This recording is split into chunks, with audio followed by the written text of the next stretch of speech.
தேவனுடைய பரிசுத்த நாமத்திற்கு மகிமை உண்டாவதாக.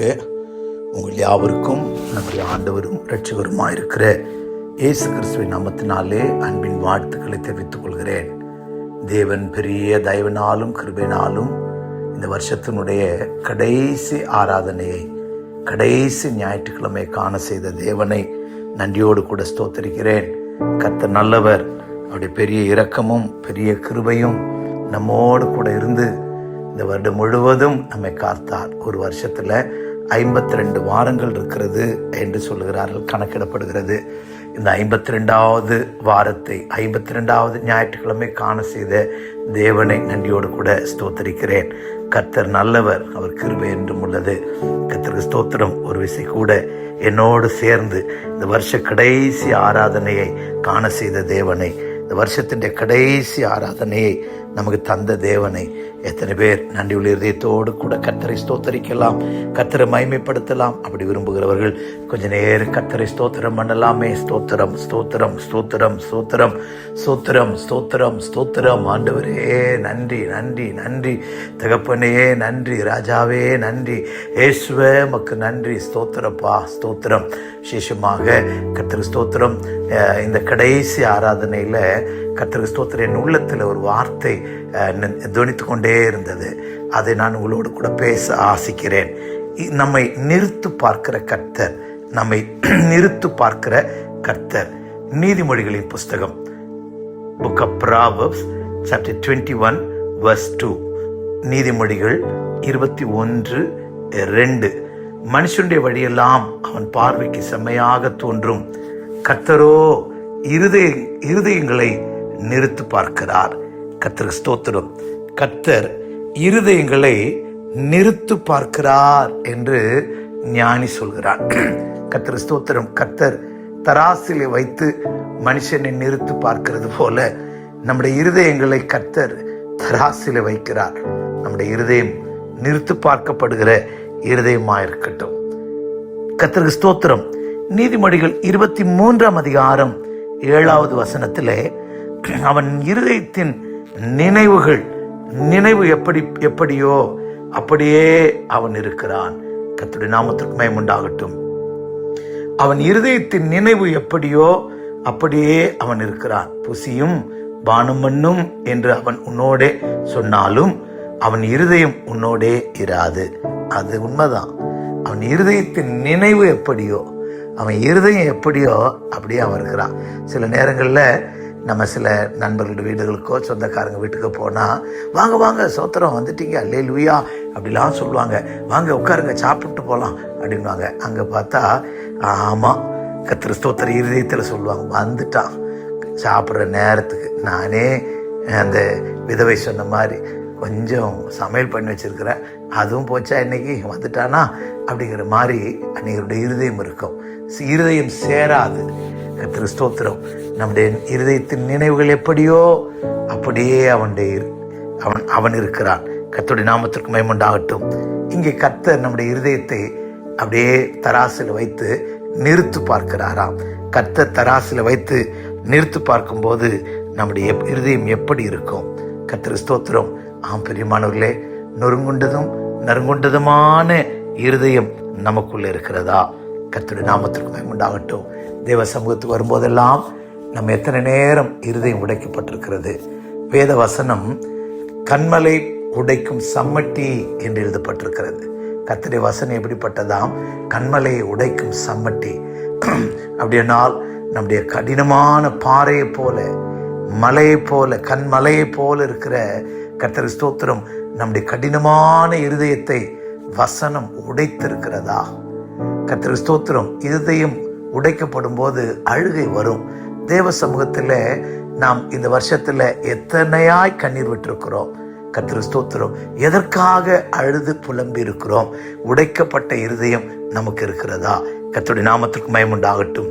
நறுங்குண்டதும் நொறுங்குண்டதுமான இருதயத்தை தேவன் புறக்கணியார் என்று படிக்கிறோம். கர்த்தருடைய நாமத்திற்கு மகிமை உண்டாகட்டும். நம்முடைய ஜீவியத்தில் நறுங்குண்டதும் நொறுங்குண்டதும் கர்த்தருக்கு ஸ்தோத்திரம். அப்படிப்பட்ட அபிஷேகம், அப்படிப்பட்ட கிருபை நமக்கு இருக்கிறதா? கர்த்தர் ஸ்தோத்திரம். 34ஆம் சங்கீதத்திலே 18வது வசனத்திலே நொறுங்குண்ட இருதயம் உள்ளவர்களுக்கு கர்த்தர் சமீபமாயிருந்து நறுங்குண்ட ஆவி உள்ளவர்களை கர்த்தர் ரட்சிக்கிறாராம். கர்த்தர் ஸ்தோத்திரம். நம்முடைய இருதயம் கர்த்தர் நிறுத்து பார்த்தால் தாங்குமா? நொறுங்குண்ட இருதயமும் நறுங்குண்ட ஆவியும். கர்த்தர் ஸ்தோத்திரம். நொறுங்குண்ட இருதயம் இந்த வருஷத்துல எத்தனை முறை வந்திருக்கு? கடின இருதயம் எத்தனை முறை வந்திருக்கிறது? பார்வோனை போல இருதயத்தை கடினப்படுத்தி, இஸ்ரவேல் ஜனங்களை போல இருதயத்தை கடினப்படுத்தி கர்த்தர் ஸ்தோத்திரம் நாம் ஜீவித்திருக்கிறோமா? கர்த்தருடைய நாமத்துக்கு மகிமை உண்டாகட்டும். ஆம் பிரியமானவர்களே, கர்த்தர் ஸ்தோத்திரம். நம்முடைய இருதயத்தை கர்த்தர் நிறுத்து பார்க்கிறார். மனுஷன் முகத்தை பார்க்கிறான், கர்த்தரோ இருதயத்தை பார்க்கிறார். இருதயத்தை பார்க்கிற கர்த்தர் இந்த காலை வேளையில, இந்த கடைசி ஆராதனையில உங்களோடு என்னோடு கூட பேசி கொண்டிருக்கிறார். கர்த்தருக்கு ஸ்தோத்திரம். நாம் பயப்படுவோம். என் இருதயம் கடினமான இருதயமா இருந்துச்சா? கர்த்தருடைய வசனத்தை கேட்கும் போது உணர்வில்லாத இருதயமா இருந்துச்சா? கர்த்தருக்கு ஸ்தோத்திரம். ஞானம் இல்லாத இருதயமா இருந்துச்சா? சாலமோன் ஜெபிக்கிறான், ஞானமுள்ள இருதயம், உணர்வுள்ள இருதயம். கர்த்தருக்கு ஸ்தோத்திரம். எனக்கு தாரும் ஆண்டவரே, எனக்கு தாரும் ஆண்டவரே. கர்த்தருக்கு ஸ்தோத்திரம். உணர்வு இருந்துச்சா? தேவ சமூகத்தை குறித்த உணர்வு, தேவனை குறித்த உணர்வு, கர்த்தர் என்னோடு கூட இருக்கிறார் என்கிற உணர்வு. கர்த்தர் ஸ்தோத்திரம். சிம்சோனை விட்டு கர்த்தர் விலகி போயிட்டார். ஆனாலும் அவன் எழும்பும்போது பழைய வல்லமையோடு கூட கர்த்தர் கூட இருக்கிற மாதிரியே அவன் எழும்புனா. கர்த்தர் அவனை விட்டு விலகி போயிட்டார். இந்த வருஷத்துல கர்த்தர் உன்னை விட்டு விலகின சந்தர்ப்பங்களை நீ உணர்கிறாயா? இல்லாவிட்டால் நீங்களும் நானும் கர்த்தரை விட்டு விலகின சந்தர்ப்பத்தை நாம் உணர்கிறோமா? கர்த்தர் ஸ்தோத்திரம். உணர்ந்திருக்கிறோமா? கர்த்தர் இல்லாமல் நாம் நடந்திருக்கிறோமா? கர்த்தரோடு கூட நாம் நடந்திருக்கிறோமா? இந்த வருஷத்தை நம்ம கொஞ்சம் சீர்தூக்கி பார்ப்போம். கர்த்தர் ஸ்தோத்திரம்.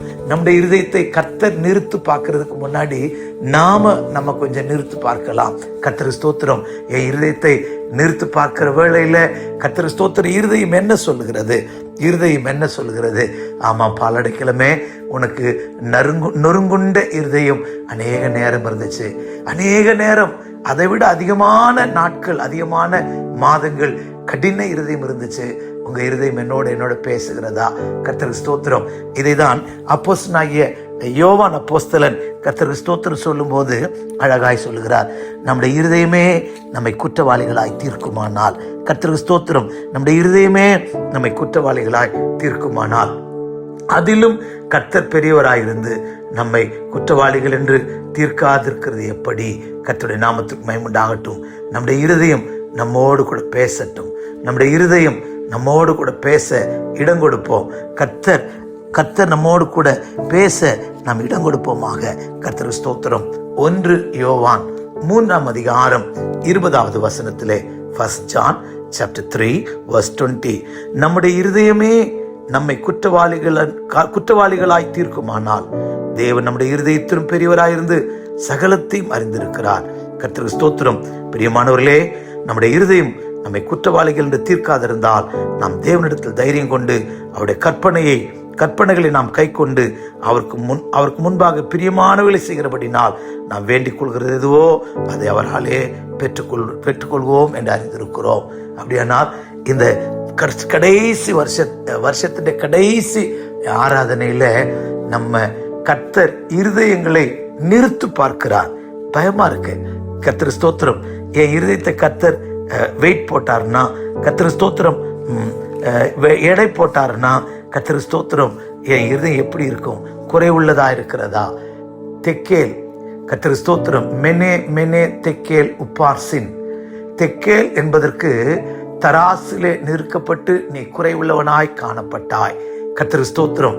அப்படியானால் அந்த ராஜாவையே கர்த்தர் தராசிலே நிறுத்துவாரானால், கர்த்தர் ஸ்தோத்திரம், தேவனுடைய ஆலயத்தின் பனிமுட்டுகளை கொண்டு வந்து, தேவனுடைய ஆலயத்தின் பரிசுத்த பாத்திரங்களை கொண்டு வந்து, கர்த்தர் ஸ்தோத்திரம், அவன் மறுமனை ஆட்டிகளோடும் கர்த்தர் ஸ்தோத்திரம் பிரபுக்களோடும் கூட அவன் பானம் பண்ணி கொண்டிருக்கிறீர்களே. கர்த்தர் ஸ்தோத்திரம் கையுறுப்பு எழுதினது. மெனே தெக்கேல் உப்பார்சின். தெக்கேல் என்பதற்கு நீ தராசிலே நிற்கப்பட்டு குறைவுள்ளவனாய் காணப்பட்டாய்.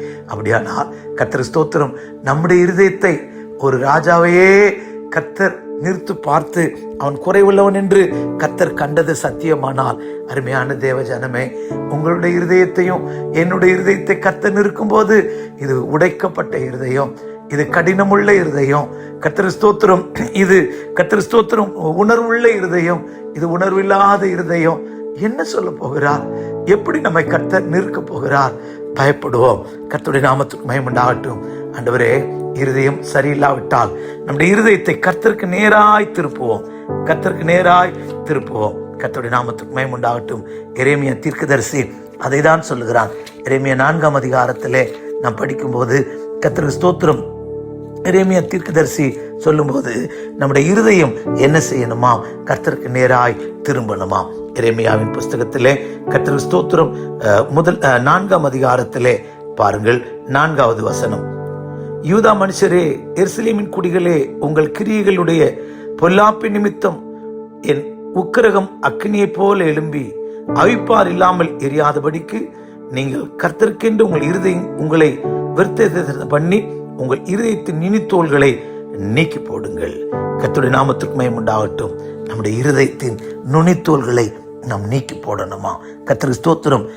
இஸ்ரவேலே, நீ திரும்புவதற்கு மனதாயிருந்தால் திரும்பு, என்னிடத்தில் திரும்பு என்று கர்த்தர் சொல்லுகிறார். அருவருப்புகளை என் பார்வையிலிருந்து அகற்றிவிட்டால் நீ அலைந்து திரிவதில்லை. கர்த்தருடைய நாமத்திற்கு மகிமை உண்டாகட்டும். அப்படியானால் கர்த்தருக்கு ஸ்தோத்திரம், நாம் கர்த்தருக்கு நேராய் நம்முடைய இருதயம் திரும்பணுமா? நம்முடைய இருதயம் திருப்பப்பட்ட இருதயம் இருக்கிறதா? கர்த்தருக்கு ஸ்தோத்திரம். நொறுங்குண்ட இருதயமா, கடினமான இருதயமா? கர்த்தருக்கு ஸ்தோத்திரம். உணர்வுள்ள இருதயமா, உணர்வில்லாத இருதயமா? ஒரு காலத்திலே ராஜாவாகிய சவுலுடைய சால்வையின் தொங்கலை வெட்டி கொண்ட பக்தன் தாவீது, கர்த்தருக்கு ஸ்தோத்திரம், இருதயம் வாதித்தது, இருதயம் அடித்து கொண்டது. இப்போ கர்த்தருக்கு ஸ்தோத்திரம், ஒரு புருஷனை யுத்த களத்து மும்மரத்தில் நிற்க வைத்து கொன்று போட்டான், அவருடைய மனைவியை எடுத்துக்கொண்டான். ஆனால் இருதயம் வாதிக்கல, இருதயம் உணர்வற்று போயிற்று. கர்த்தருக்கு ஸ்தோத்திரம். ஆம் பிரியமானவர்களே, கொஞ்சம் சிந்தித்து பாருங்கள். ஆதியிலே இருந்த கர்த்தருக்கு ஸ்தோத்திரம் உணர்வுள்ள இருதயம், உணர்வுள்ள இருதயம், சின்ன சின்ன பிழைகளை கூட உணரக்கூடிய இருதயம். அதைதான் சங்கீதக்காரன் கேட்கிறான், தன் பிழைகளை உணர்கிறவன் யார் என்று கேட்கிறான். நமக்கு அந்த இருதயம் இப்ப இருக்கா? இல்லாவிட்டால் இருதயம் உணர்வற்று போயிருக்கிறதா? செத்த இருதயமா இருக்கிறதா? நாபாலை குறித்து படிக்கிறோம், அவன் இருதயம் செத்த இருதயம் என்று படிக்கிறோம். அவன் இருதயம் செத்தது. கர்த்தருக்கு ஸ்தோத்திரம். ஆம், நம்முடைய இருதயத்திலே உணர்வு இருக்கிறதா? உணர்வு இல்லாமல் இருக்கிறோமா? உணர்வு இல்லாமல் இருந்தால் நாம் செத்தவர்கள். கர்த்தருக்கு ஸ்தோத்திரம். பயப்படுவோமா? உணர்வுள்ள இருதயத்தை தாரும் என்று சாலமோனை போல கேட்போம். கர்த்தருடைய நாமத்திற்கு மகிமை உண்டாகட்டும். ஊற்றப்பட்ட இருதயம். அன்னாள் தேவ சமூகத்திலே தன் இருதயத்தை ஊற்றினாள். கர்த்தருக்கு ஸ்தோத்திரம். அதனாலதான் சங்கீதத்தில் சொல்லப்பட்டிருக்கிறது, தேவனுடைய ஜனத்தை பார்த்து இவ்விதமாய் சொல்லப்பட்டிருக்கிறது, எக்காலமும் கர்த்தரை நம்புங்கள், எக்காலமும் ஜனங்களே எக்காலத்திலும் அவரை நம்புங்கள், அவர் சமூகத்தில் உங்கள் இருதயத்தை ஊற்றி விடுங்கள். 62ஆம் சங்கீதத்திலே 8வது வசனத்திலே அப்படி படிக்கிறோம், ஜனங்களே எக்காலத்திலும் கர்த்தரை நம்புங்கள், அவர் சமூகத்தில் இருதயத்தை ஊற்றி விடுங்கள். நம்முடைய இருதயத்தை தேவ சமூகத்திலே ஊற்றி இருக்கிறோமா? கர்த்தருக்கு ஸ்தோத்திரம். இல்லாவிட்டால் ஊற்றப்பட்ட இருதயத்தை தான் கர்த்தர் தேற்றுவார். கர்த்தருக்கு ஸ்தோத்திரம். எழுந்திரு, முதற் சாமத்திலே கூப்பிடு. கர்த்தருக்கு ஸ்தோத்திரம். வீதியிலே மூச்சித்து கிடக்கிற பிள்ளையின் பிராணனுக்காக இருதயத்தை தண்ணீரை போல ஊற்றிவிடு. அனுபவம் இருக்கா? கர்த்தருக்கு ஸ்தோத்திரம். இல்லாவிட்டால் பொருளாசை நிறைந்த இருதயமாய், அசுத்தம் நிறைந்த இருதயமாய், சுத்தம் இல்லாத இருதயமாய், கர்த்தருக்கு ஸ்தோத்திரம், தீட்டு நிறைந்த இருதயமாய், அக்கிரம சிந்தை உள்ள இருதயமாய் நம்முடைய இருதயம் இருக்கிறதா? கர்த்தர் நிறுத்து பார்ப்பாரானால் நீங்களும் நான் நிச்சயமாய் தாங்கிக் கொள்ள முடியாது. ஆனபடினாலே இந்த கடைசி நாளிலே, இந்த வருஷத்தினுடைய கடைசி ஞாயிற்றுக்கிழமையில, இந்த வருஷத்தினுடைய கர்த்தருக்கு ஸ்தோத்திரம் கடைசி ஆராதனையில கொஞ்சம் நம்மை நிறுத்து பார்க்க இடம் கொடுப்போமாக. இருதயத்தை கர்த்தர் நிறுத்து பார்க்கிறார். மனுஷனுக்கு செமையாய் தோன்றுகிற வழிகள் இருக்கிறது, கர்த்தரோ அவனுடைய இருதயத்தை நிறுத்து பார்க்கிறார். எவ்வளவு அருமையான ஒரு வார்த்தை. கர்த்தருடைய நாமத்திற்கு மகிமை உண்டாகட்டும். எவ்வளவு நல்ல ஒரு வார்த்தை. கர்த்தரே என் இருதயத்தை நிறுத்து பார்ப்பீரானால் என் இருதயம் தாங்குமா? மனுஷனுடைய வழிகள் எல்லாம் அவன் பார்வைக்கு செம்மையாக தோன்றும். கர்த்தரோ இருதயங்களை நிறுத்து பார்க்கிறவன். நம்முடைய இருதயம் எப்படிப்பட்ட இருதயம்? கர்த்தர் வாசம் பண்ணுகிற இருதயமா? வேற இருதயமா? புதிய இருதயமா? இல்லாவிட்டால் திருக்குள்ள இருதயமா? கர்த்தர் ஸ்தோத்திரம். எப்படிப்பட்ட இருதயம் உள்ளவர்களா இருக்கிறோம்? இருதயத்துல வாயில ஒன்று பேசி இருதயத்துல ஒன்றை நினைக்கிறோமா? இப்படிப்பட்ட ஜீவியம் எல்லாம் செய்திருப்போமானால் கர்த்தருடைய பட்சத்திலே நாம் திரும்புவோமாக. கர்த்தருக்கு ஸ்தோத்திரம். அறிக்கையோடு கூட திரும்புவோமாக, கண்ணீரோடு கூட திரும்புவோமாக. கர்த்தருடைய நாமத்திற்கு மகிமையுண்டாகட்டும். ஆம் பிரியமானவர்களே, நம்மை நிதானிப்போம். இரண்டாவதாக கர்த்தருக்கு ஸ்தோத்திரம். நீதிமொழிகளின் புஸ்தகம் 16ஆம் அதிகாரம் 2வது வசனம். Proverbs chapter 16 verse 2. மனுஷனுடைய வழிகள் எல்லாம் அவன் பார்வைக்கு சுத்தமானவைகள், கர்த்தரோ ஆவிகளை நிறுத்து பார்க்கிறார். கர்த்தரோ ஆவிகளை நிறுத்து பார்க்கிறார். இருதயத்தை மாத்திரமல்ல, ஆவியை கர்த்தர் நிறுத்து பார்க்கிறார். கர்த்தருடைய நாமத்திற்கு மகிமை உண்டாகட்டும். நாம் என்ன ஆவி உடையவர்களா இருக்கிறோம்? எப்படிப்பட்ட ஆவி பெற்றவர்களா இருக்கிறோம்? கர்த்தருடைய நாமத்திற்கு மகிமை உண்டாகட்டும். அப்போஸ்தலனாகிய பவுல் அப்போஸ்தல நடபடிகளின் புஸ்தகத்திலே சொல்லும் போது, அந்த ஜனங்கள் பவுல் இருக்கிற வரைக்கும் அவங்க ஆடுகளை போல சத்தம் போட்டாங்க. கர்த்தருக்கு ஸ்தோத்திரம். அதைதான் 20ஆம் அதிகாரத்திலே கர்த்தருக்கு ஸ்தோத்திரம் 29வது வசனத்திலே அவர் சொல்லுகிறார். 28 வாசிக்கிறேன். உங்களை குறித்தும் தேவன் தம்முடைய சுய ரத்தத்தினாலே சம்பாதிக்கொண்ட தம்முடைய சபையை மேய்ப்பதற்கு பரிசுத்த ஆவி உங்களை கண்காணிகளாக வைத்த மந்தையை குறித்தும் எச்சரிக்கையாருங்கள்.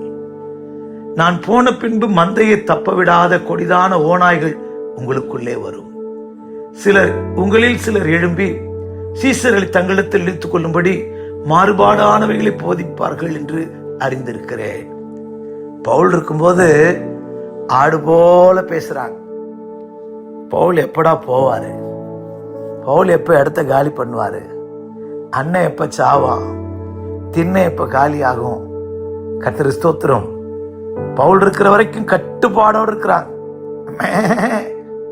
மேன் கூப்பிடுறாங்க. பவுல் போன பிறகுதான் அவங்க சுயரூபம் வெளிப்பட போகுது. அதை பவுல் அறிந்து எழுதுறார். கர்த்தருக்கு ஸ்தோத்திரம்.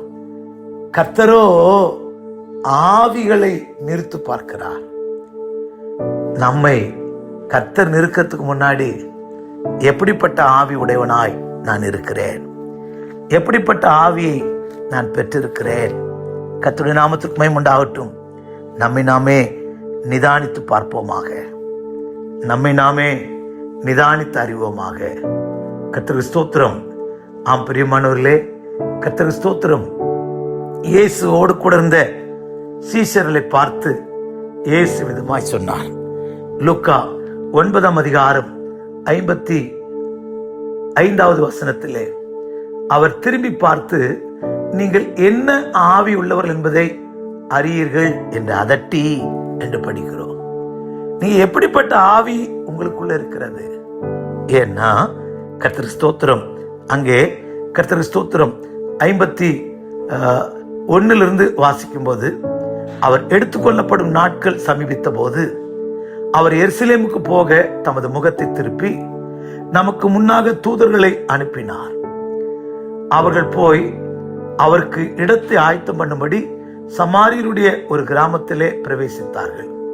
அவர் எருசலேமுக்கு போக நோக்கமாயிருந்தபடினால் அவ்வூரார் அவரை ஏற்றுக்கொள்ளவில்லை. அவருடைய சீஷராகிய யாக்கோபும் யோவானும் அதை கண்டபோது, ஆண்டவரே, எலியா செய்தது போல வானத்திலிருந்து அக்கினி இறக்கி இவர்களை அழிக்கும்படி நாங்கள் கட்டளையிடும்படி உங்க சித்தமா என்று கேட்டார். ஒரு ஊருக்கார ஏத்துக்கிடல. ஆனால் பிதாவின் சித்தம் நிறைவேற அவர் போகணும். அந்த ஊரார் ஏற்றுக்கொள்ளல அப்படின்னு உடனே எலியாவை போல அக்கினி இறக்கி அழிச்சு போட ஆண்டவரே. கர்த்தர் ஸ்தோத்திரம். அக்கினி இறக்கி அழித்து போடும். அவங்க ஜெபிக்கிறாங்க. அது உங்க சித்தமா? அப்படி இறக்கட்டுமா? அப்பதான் கேட்கிறார், என்ன ஆவி பெற்றிருக்கிறீங்க? கர்த்தருக்கு ஸ்தோத்திரம். நம்மை ஏற்றுக்கொண்டா அவங்க நல்லவங்க, நம்மை புகழ்ந்தால் அவங்க நல்லவங்க, நம்மை ஆசீர்வதித்தால், நமக்கு கொடுத்தால் அவங்க நல்லவங்க, அவங்க கொடுக்கலன்னா ஈனப்பய. கர்த்தருக்கு ஸ்தோத்திரம். அவங்க நம்ம ஏற்றுக்கலன்னா, நம்ம புகழ்ந்து பேசலன்னா, நம்முடைய பலவீனங்களை குறித்து உணர்த்துவாங்கன்னா அவரை நாம் ஏற்றுக்கொள்ள மாட்டோம், அவரை நாம் ஏற்றுக்கொள்ள மாட்டோம். கர்த்தருடைய நாமத்திற்கு மகிமை உண்டாகட்டும். எனக்கு அருமையானவர்களே, நம்ம என்ன ஆவி உள்ளவர்களா இருக்கிறோம்? எப்படிப்பட்ட ஆவி உள்ளவர்களா இருக்கிறோம்? கர்த்தருக்கு ஸ்தோத்திரம். உங்களுடைய ஆவி என்னுடைய ஆவியை கர்த்தர் நிறுத்து பார்த்தால் நாம் என்ன சொல்வோம்? கர்த்தருக்கு ஸ்தோத்திரம். உங்களுக்கு எனக்குள்ளே பொய்யின் ஆவி, மாய்மாலத்தின் ஆவி, கர்த்தருக்கு ஸ்தோத்திரம், தூஷிக்கிற ஆவி, கர்த்தருக்கு ஸ்தோத்திரம், பெருமையானவில பேசுகிற ஆவி, இதெல்லாம் இருக்கா? இன்னைக்கு கடைசி ஆராதனை, மனம் திரும்புவோம், ஒப்பு கொடுப்போம். ஆண்டவரே, நிறுத்து பார்க்கிற தெய்வமே, தராசில வைத்து எங்களை நிறுத்து பார்க்கிற தெய்வமே, நீர் எங்களை நிறுத்து பார்த்தால் நாங்கள் நிலை நிற்க முடியாதையா. ஆண்டவரே, எங்களுக்கு இறங்கும். நாங்கள் குறைவுள்ளவர்கள், தராசில நிறுத்தினால் நாங்கள் குறைவுள்ளவர்களா இருப்போம். தெக்கேல் என்று எங்களை பார்த்து நீ சொல்ல முடியும்.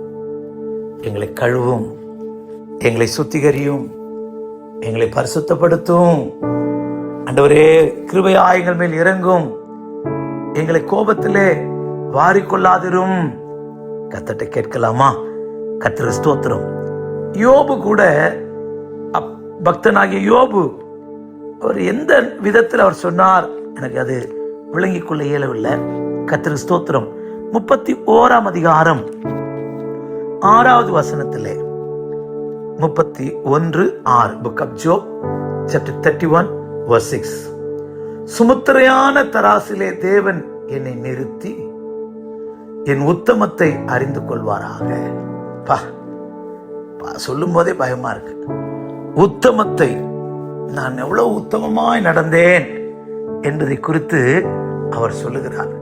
என்னை கர்த்தர் சுமுத்திரையான தராசில வைக்கட்டும், என் உத்தமத்தை அறிந்து கொள்ளட்டும்.